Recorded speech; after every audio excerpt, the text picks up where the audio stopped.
విత్తనములు చల్లడానికి కర్షకుడు వెళ్ళాడు.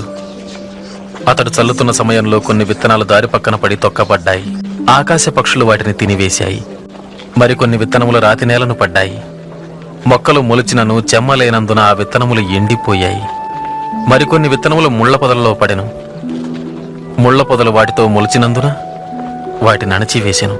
ఇంకొన్ని విత్తనములు మంచి నేలను పడినవి. ఆ విత్తనములు మొలిచి పెరిగి నూరంతులుగా ఫలించెను.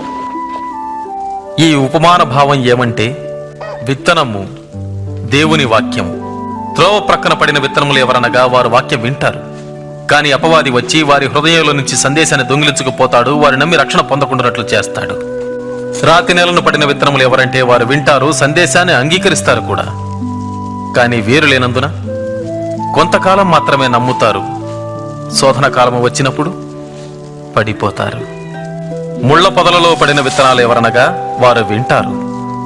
కానీ ఈ జీవన సంబంధమైన విచారముల చేతను ధనభోగముల చేతను అణచివేయబడి తద్వారా ఫలింపని వారు.